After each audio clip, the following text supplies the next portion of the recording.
Born as Mithilesh Kumar Srivastava, he changed his name as Natwar Lal and has many aliases. Natwar Lal did not need a gun or any weapon to rob people.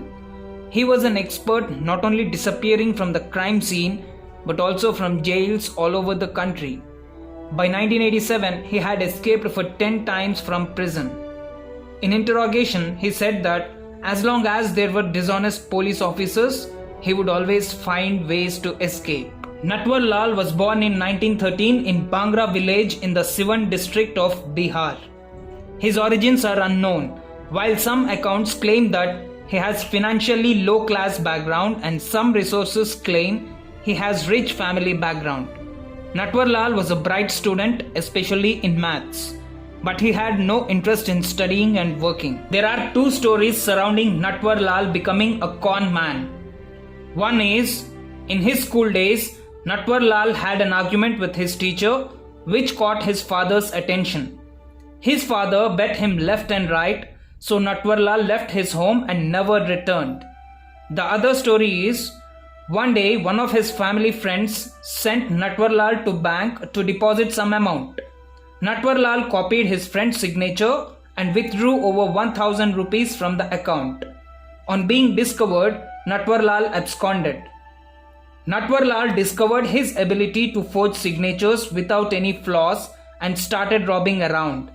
Over a period of time, Natwar Lal robbed huge amount at different places in Uttar Pradesh. In 1937, he was arrested for stealing 9 tons of iron.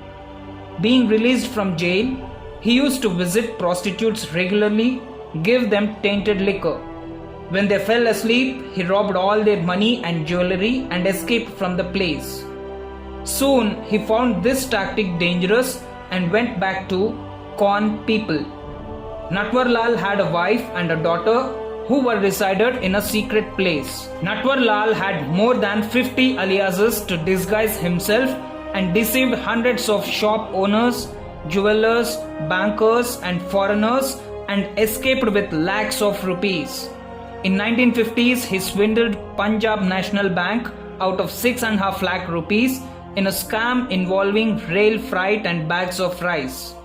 He also deceived famous industrialists like the Tatas, the Birlas and Dhirubhai Ambani by taking huge sums of amount from them. Natwar Lal sold Taj Mahal thrice to foreigners. He sold Red Fort, Rashtrapati Bhavan and Parliament House of India, including its 545 representatives, to different foreigners.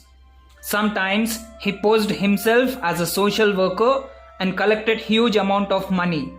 He often posed himself as a business manager and paid his victims fake checks and demand drafts for any kind of purchases.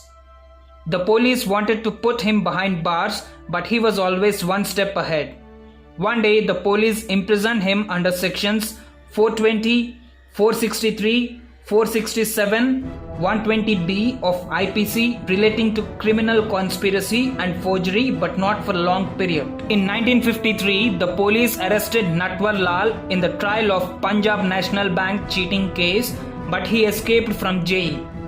Again in 1957, the police arrested him in Meerut and put him behind bars under strict security.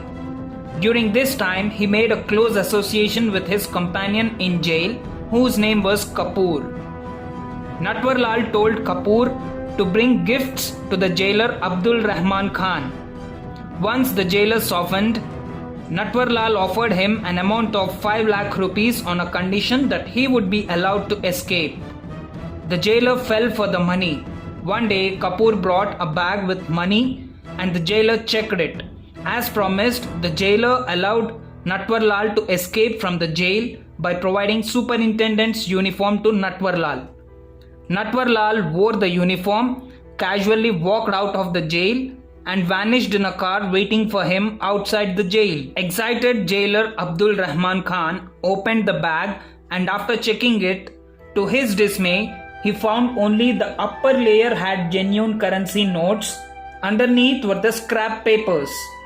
The most surprising incident was the bag with money suddenly caught fire and the money was ablaze. Entire staff was suspended following his escape. The police tracked his location, rearrested Natwar Lal and brought him back to the jail.